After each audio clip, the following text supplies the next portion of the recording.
أعوذ بالله من الشيطان الرجيم. بسم الله الرحمن الرحيم. إن هذا القرآن يهدي للتي هي أقوم ويبشر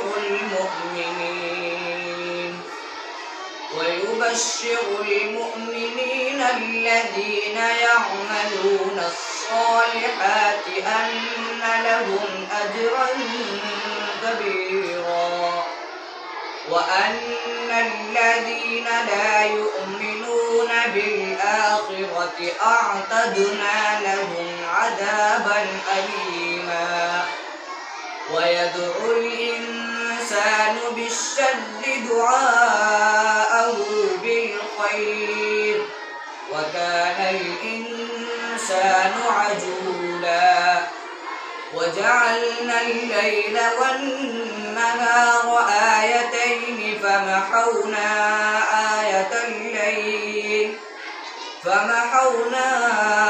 آية الليل وجعلنا آية النهار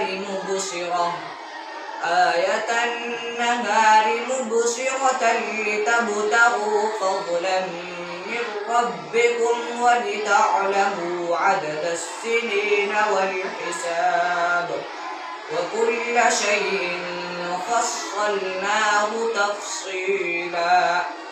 وكل إنسان ألزمناه طائره في عنقه، ونخرج له يوم القيامة كتابا يلقاه منشورا.